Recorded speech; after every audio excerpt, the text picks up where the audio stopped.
وَمِنْهُمُ الَّذِينَ يُؤْذُونَ النَّبِيَّ، اور ان منافقوں میں سے کچھ ایسے ہیں جو نبی کو تکلیف پہنچاتے ہیں. وَيَقُولُونَ هُوَ أُذُنٌ، اور کہتے ہیں کہ یہ تو کان کے کچے ہیں، یعنی ہمارے بارے میں ہر کسی کی شکایت سن کر اس کی بات کو مان لیتے ہیں. قُلْ أُذُنُ خَيْرٍ لَكُمْ، ان سے کہہ دیجئے کہ اگر کان کے کچے ہیں تو اس میں تمہاری بھلائی ہے کہ تمہاری بات بھی مان لیتے ہیں. اگر تحقیق کریں اور تم واقعی مجرم ثابت ہو تو روز تم مار کھاؤ، جس طرح تم اسلام کے بارے میں باتیں کرتے ہو اللہ کے نبی، لیکن تم آ کر قسمیں کھا لیتے ہو، وہ تمہیں بھی معاف کر دیتے ہیں. تو اسی میں تمہاری بھلائی ہے. اگر اللہ کی طرف سے تحقیق کا حکم انہیں دے دیا گیا تو تمہارے جتنے جرائم نبی تک پہنچتے ہیں، ایک ایک بات پر تمہاری گردنیں پھر مدینہ میں لٹکی ہوئی ہوں. تمہاری بات، اللہ کی بات مانتے ہیں، ایمان والوں کی بات پر یقین رکھتے ہیں، اور تم میں سے ایمان والوں کے لیے رحمت ہیں.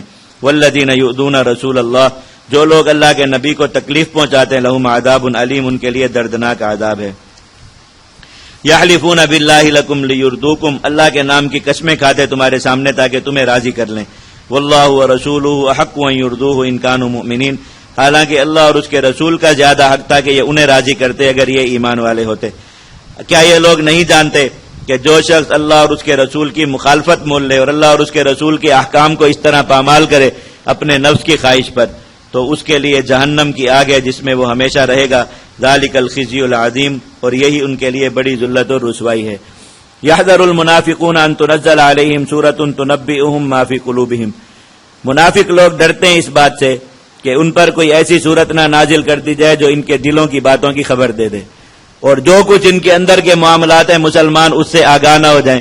یہ اس بات سے ڈرتے رہتے ہیں لیکن قرآن پڑھتے نہیں. اگر قرآن پڑھیں تو انہیں پتہ چلے اللہ تعالیٰ نے ان کی ایک ایک علامت، حتیٰ کہ ان کے اقوال تک قرآن مجید میں ذکر کر دیے کہ قیامت تک ایک آدمی منہ سے یہ الفاظ کہے گا اور سننے والے مومن کو پتہ چل جائے گا کہ یہ جو ہے شخص نفاق کا شکار ہو گیا. آپ دیکھیے یہ مسلمانوں میں جو روز روز نئے نئے فتنے پیدا ہوتے ہیں، ان کی باتیں تقریباً ایک جیسی ہوتی ہیں، اور مسلمان چونکہ کتابوں کا مطالعہ نہیں کرتا، ایک آدمی ایک نئی بات لے کر آتا ہے. مثلا جیسے میں نے نام لیا آج کل سب سے مشہور آدمی غامدی، یہ جتنی بھی باتیں ایک نظریات اور عقائد لے کر آیا اور اس نے نئی باتیں کی عام امت سے ہٹ کر جس پر امت کا اجماع چلا رہا ہے، لوگ یہ سمجھتے ہیں کہ یہ اس کی اپنی تحقیقات ہیں اور اس نے بڑی محنت کی کتابوں سے اور ان ساری چیزوں سے نکالا. حالانکہ آپ تھوڑا سا مطالعہ کیجئے، میں ان کے ساتھ میری بہت زیادہ وہ رہتا ہے جو ہے وہ مباحثہ وغیرہ بہت زیادہ ان کے ساتھ. وہ کوئی ساتھیوں نے پکڑ کے جیسے وہ تالاب میں دھکا دے دیتے ہیں، وہ 5-6 مہینے پہلے دھکا دے دیا تو اب نکلنے کا راستہ نہیں نظر آ رہا کہ وہ ایک کے بعد دوسرا مسئلہ، ایک کے بعد دوسرا مسئلہ. لیکن ایک سوال میں نے ان سے ہمیشہ پوچھا اور آج تک الحمدللہ کوئی بھی شخص ان میں سے اس بات کو جو ہے وہ جھٹلا نہیں سکا، نہ اس کا انکار کر سکا. اس شخص کی کوئی ایک تحقیق بھی ایسی نہیں ہے، کوئی ایک باریک سی جزئی کوئی ایک تحقیق ایسی جو اس نے کی ہو جو اس کی اپنی تحقیق و دین اسلام کے بارے میں، جس کی بنا پر یہ بڑا محقق اور بہت ہی دانشور اور ایسا جگ مشہور ہے کہ وہ ایسی باتیں لائے جن تک علماء کے ذہنوں کی رسائی نہیں اور فلانی، سب پچھلوں کا تھوکا ہوا چاٹ رہے ہیں. آپ یہ پچھلی صدی میں 10 لوگوں کے نام میں بتا سکتا ہوں جنہوں نے یہ ساری حدیث کے بارے میں جو کچھ لکھتا ہے ساری باتیں نقل ہیں. سنت کے بارے میں اس نے جو نیا نظریہ لایا سب نقل ہے، اس میں ایک لفظ اس کا اپنا نہیں ہے. صرف اس نے ان کتابوں کا مطالعہ کیا. اس کو پتا ہے مسلمان پیچھے تو کچھ پڑھیں گے نہیں، جیسے مسلمانوں کی عادت ہے ٹی وی دیکھنا اور اسی پر ایمان لانا.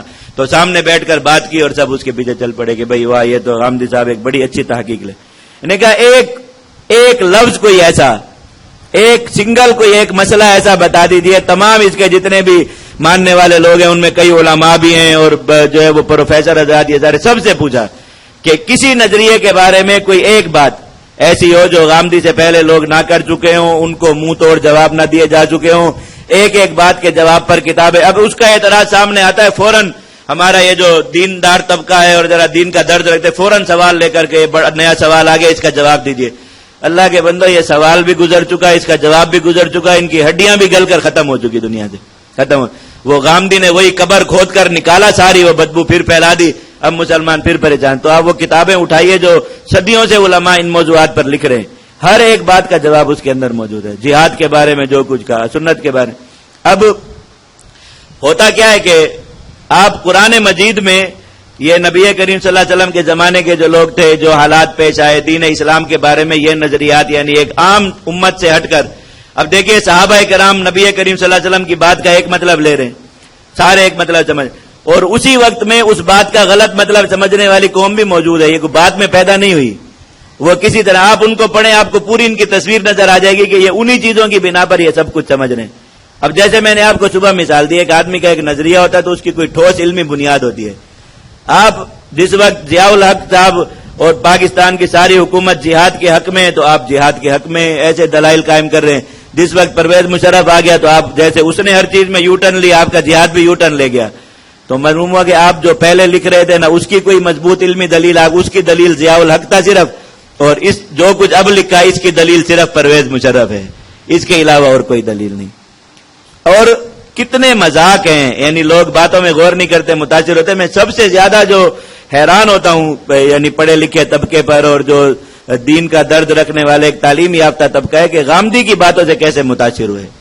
کوئی بندہ اہل علم ہو, اس کے علم کی کوئی بنیاد ہو, کوئی چیز ہو. آپ صرف یہ دیکھیے غامدی کا یہ نظریہ جب سے امت کے سامنے آیا ہے اور یہ شخص جب سے رونما ہوا ایک نئے نظریے کے طور پر اور لے کر آیا کہ دین اسلام کی جو عام ایک جسے روایتی اور کلاسیکل تعبیر یہ لوگ کہتے ہیں کہ یہ ٹھیک نہیں ہے, اس سے ہٹ کر ایک جدید تعبیر ہم لائے اور اس پر تان کرتے ہیں. اس نے سنت کی اب تک 11 مرتبہ جو ہے وہ تشریح تبدیل کی ہے. یعنی 2 ماخذ ہیں اس کے نزدیک جو اس کے شریعت کے, اور سب کے نزدیک یہی ہیں, سنت اور قرآن اور سنت. یہ چیزیں سنت کسے کہتے ہیں؟ قرآن تو ہم سب کو پتہ ہے نا, یہ جو ہمارے سامنے ایک چیز موجود ہے قرآن. سنت کسے کہتے ہیں؟ میں تفصیل سے یہ بات لکھ چکا اور جو ہے وہ ثابت کر چکا. غامدی نے اب تک 11 مرتبہ سنت کی تفسیر بدلی ہے. ایک تفسیر بناتا ہے تشریح, اس پر جب اعتراضات ہوتے ہیں کہ اس پر فلاں مسئلہ پورا نہیں اترا, پھر اس کو بدل دیتا ہے. اور اب جی سنت, کتنے سنت سارے جتنے بھی انبیاء گزرے ہیں سب کے طریقے کو کہتے ہیں. سنت ساری شریعتوں کے مجموعے کو کہتے ہیں. سنت نبی کریم صلی اللہ علیہ وسلم کے عمل کو کہتے ہیں, قول کو نہیں کہتے. سنت نبی کریم صلی اللہ علیہ وسلم کے صرف متواتر قول کو کہتے ہیں اور جو ہے وہ عمل کو نہیں کہتے. سنت نبی کریم صلی اللہ علیہ وسلم کی وہ جو چیزیں سنت قرآن کے بعد ہے, سنت قرآن سے مقدم ہے. یہ بھی نظریہ اب آخری جہاں ابھی جہاز رکا ہوا ہے جس جو ایئرپورٹ پر, وہ یہ ہے کہ سنت مقدم ہے اور قرآن مؤخر ہے. یہ وہ بات ہے جو امت میں آج تک کسی نے نہیں کی. یہ وہ ایک واحد بات ہے. یہ بھی میں نے انہیں بتایا.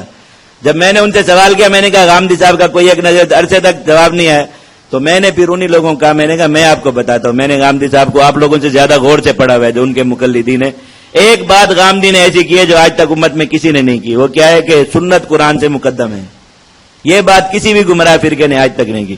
اور غامدی صاحب کا جہاز آخری اس اسٹاپ پہ رکا ہوا ہے کہ سنت مقدم. اور یہ بات جیسے نصارہ آج تک کسی کو نہیں سمجھا سکے کہ 3 1 اور 1 3 کیا ہوتا ہے, بالکل ایسے ہی غامدی کسی کو یا اس کے کوئی ماتا کے اس کے ساتھ تو جو چار وہ ایک ہی سب سے زیادہ بڑا ترجمان ہے مولوی صاحب, جس کو کوئی 2-4 لفظ پڑھنا آتے ہیں, سیدھی برات کر گیا اس بات پر. اس نے کہا جی اس بارے میں میرا خود اس سے اختلاف ہے, میں اس بات کو ڈیفائن نہیں کر سکتا کہ سنت قرآن پر کس طرح مقدم ہو سکتی ہے اور کیا کس معنی میں کس مطلب میں ایسا ہو سکتا ہے کہ سنت قرآن. تو ایک ہی جو ترجمان اعلیٰ تھا وہ بھی گیا اس مسئلے میں, لیکن ان کا جہاز ابھی تک یہاں رکا ہوا ہے. اب نیا چیک ملے گا تو پھر اگلے کسی ایئرپورٹ کی طرف سفر شروع کریں گے, پتہ نہیں کیا چیز نکالے اندر سے. لیکن میں یقین کریں, میں نے بہت فتنوں کا مطالعہ کیا, بہت کتابیں پڑھی, سب کچھ کیا. میں سب سے زیادہ مسلمانوں پر اس چیز کی وجہ سے حیران ہوتا ہوں کہ ایک پڑھا لکھا آدمی, ایک باشعور آدمی غامدی کے نظریات سے متاثر ہو جائے. مجھے یہ بات بالکل سمجھ میں نہیں آتی. اتنا بے وقوفانہ, اتنا بیس لیس, جو بالکل پورا کا پورا نظریہ جس کی کوئی بنیاد نہیں ہے, کوئی علمی ٹھوس وہ نہیں ہے. بس جیسے جیسے مغرب موم کی ناک کی طرح موڑتا چلا جا رہا ہے ویسے ویسے مڑتے چلے جا رہے, ویسے ویسے مڑتے چلے جا رہے, ختم کرتے چلے جا رہے. روزانہ ایک نیا مسئلہ چھیڑتے ہیں اور اس پر جب لان تان کا طوفان برپا ہوتا ہے بالکل اور کوئی جواب نہیں رہتا, پھر اگلے مسئلے کی تلاش تک بالکل خاموش ہو جاتے ہیں. خواتین سے مسافے کا مسئلہ چھیڑ دیا, اتنی ذلت ہوئی, پھر اس پر خاموشی. پھر اب عدت کے مسئلے پر آ گئے کہ عدت کی کیا حکمتیں. اب عدت کے یہ جو 4 مہینے ہیں اور جو وہ ایام یہ پورے کرنا ضروری نہیں ہے, میڈیکل ٹیسٹ کے ذریعے اس کا فیصلہ ہو سکتا ہے. پھر اپنے شاگردوں نے ہی لعنت ملامت کی, اب اس سے ہٹ گئے. اب وہ سنت کے مسئلے پر آج کل خوب اچھی طرح ہر جگہ پہ ذلیل و رسوا ہو رہے ہیں. ان قریب آپ دیکھ لیجئے گا 1 درجن انڈے پورے ہونے والے ہیں سنت کی تشریح کے. 11 ہو گئے, 12واں انڈا ان قریب غامدی صاحب کے پیٹ سے برآمد ہونے والا ہے. ایک 12ویں تفسیر سنت کی ضرور امت کے سامنے لائیں گے کہ سنت اب یہ چیز ہوتی ہے. یہ 1 درجن انڈے ان کے پورے ہو جائیں گے اس ایک مسئلے پر. آپ اسی سے اندازہ کر لیجیے. جو بات ایک ٹھوس علمی بنیاد پر قائم ہوتی ہے نا، انسان ان سے ہٹتا نہیں. آپ نے پورا قرآن دیکھ لیجئے، یعنی یہ بات کہنا کہ جہاد اللہ کے نبی صلی اللہ علیہ وسلم کی خاصیت ہے، بھئی صحابہ کرام نے پھر کیوں کیا؟ اب کلا بازی سنیے. صحابہ کرام چونکہ کار نبوت کے تو حصے دار ہیں، اس لیے ان کا حکم وہی رہا. اللہ کے نبی چونکہ انہیں شروع کرا کر گئے تھے تو انہوں نے ساتھ کر لیا. پھر صحابہ کرام کے لشکروں میں شامل ہو کر تابعین نے کیوں کیا؟ کیونکہ وہ جہاد شروع صحابہ کرام نے کیا تھا تو تابعین ان کے ساتھ شامل ہو گئے تو وہ بھی انہی کے حکم میں چلے گئے. جب صحابہ کرام دنیا سے ختم ہو گئے، تابعین کا جہاد اس کے بعد بھی جاری رہا تو وہ چونکہ صحابہ کرام کے طریقے پر تھا اس لیے وہ ٹھیک تھا. سبحان اللہ.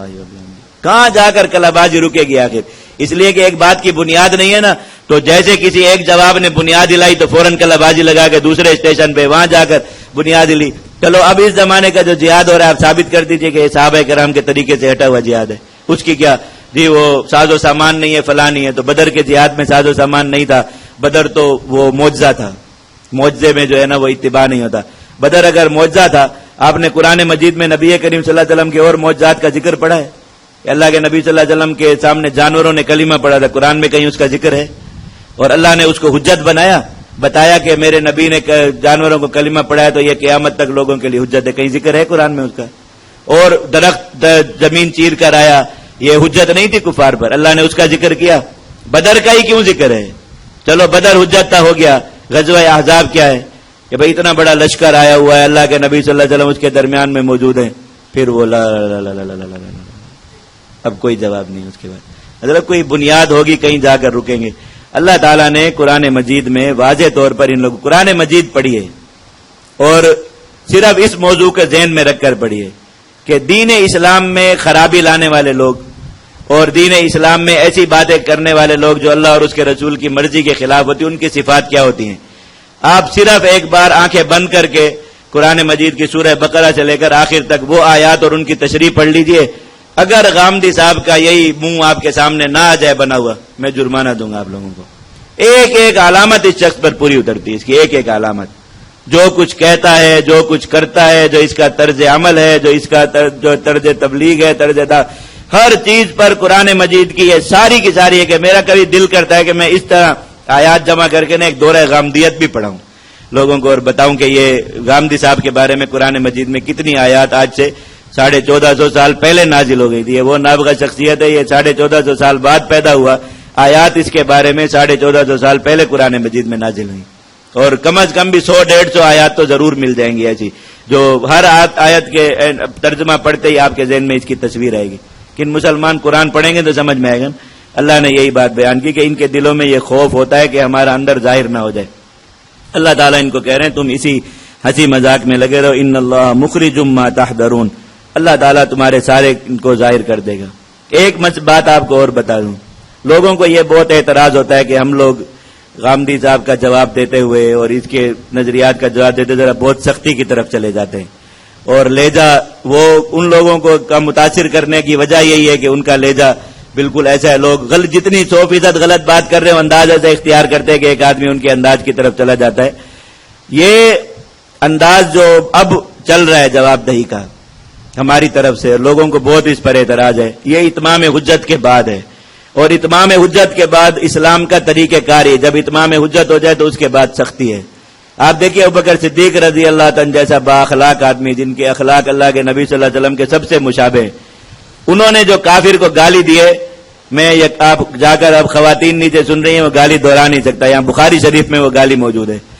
آپ حضرات وہ گالی پڑھ لیجئے، اس کا ترجمہ صرف کسی اردو کتاب میں، اس کا سب سے صحیح ترجمہ بالکل لفظ بلفظ، باقی حضرات وہ الفاظ سنسر کر جاتے ہیں. حضرت مولانا زکریا صاحب رحمۃ اللہ علیہ نے لکھا، بالکل صحیح جو اردو محاورے کے مطابق ترجمہ کرتا ہے، وجد آ جاتا ہے انسان کو. میں آپ کو دعوے کے ساتھ کہتا ہوں، آپ دنیا کے کسی پروفیشنل گالی باز سے کہیں کہ ایسی گالی کسی کو دے کے دکھا دے، نہیں دے سکتا. یہ جن لوگوں کا دن رات کام ہی گالیاں دینا ہوتا ہے نا، وہ بھی ایسی گالی نہیں دے سکتے جیسے ابوبکر صدیق رضی اللہ تعالیٰ نے اس کافر کو دی. کہ وہ پھر جب رد عمل ہوتا ہے تو جس آدمی کا جتنا ایمان ہے اس کا رد عمل اسی قدر ہوتا ہے، اور پھر جب اتمام حجت ہو گیا کفار کے خلاف جہاد ہے. غامدی صاحب کی کوئی ایک بات ایسی جس کا پورے اخلاق کے ساتھ اور پورے قرآن مجید کے مسلمہ اصولوں کے تحت جواب نہ دیا گیا ہو، وہ بات بتا دیں. تو ہم دکھا دیتے کہ ہم نے کہا اس بات کا پورے اسی یعنی کوئی ایک سخت لفظ کہے بغیر اس کا جواب دیا. آگے سے طریقہ کار کیا ہے؟ جب ہم سوال سامنے رکھتے ہیں، جب ہم جواب دیتے تو کوئی جواب نہیں آتا، اور پھر لوگوں میں یہ کہ دیکھیں جی مولویوں کی بات ہے، جو مولویت پر اس کے بارے میں تان. ہم اتمام حجت الحمدللہ کا جس مسلمان کو دیکھنا ہو دکھا دیں گے کہاں کیا، ایک ایک بات کا بالکل مسکت جواب اور قرآن و حدیث کی روشنی میں جواب دے چکے. اتمام حجت کے بعد اب کوئی گالی دیتا ہے تو وہ صدیق کی شان کی وجہ سے دیتا ہے، اپنی کسی کو اس کی ذات سے کسی کو کیا لینا دینا ہے، یہ کچھ کرتا ہے. لیکن آپ پوری اسلاف امت کی 1400 سال سے چلی آ رہی تشریحات کو مذاق بنا دیں، حضرات صحابہ کرام کے اعمال کو مذاق بنا دیں، اسلام کے اتنے بڑے حکم کو آپ بالکل مسلمانوں پر معطل کر دیں، اور اس کے بدلے میں آپ اخلاق کا اور یہ دانت نکالنے کا تقاضا کریں، وہ ہم سے ہوتا نہیں. ہمارے ہاں دانت نکالنے کا مطلب اور ہوتا ہے، ہم وہ کام کرتے ہیں. دانت نکالنے کا مطلب مسکرانا نہیں ہوتا، صرف دانت نکالنے کا ایک مطلب دانت توڑنا بھی ہوتا ہے. تو ہم دانت نکالتے ہیں اگرچہ سامنے، لیکن اس معنی میں نکالتے، اس معنی میں نہیں نکالتے.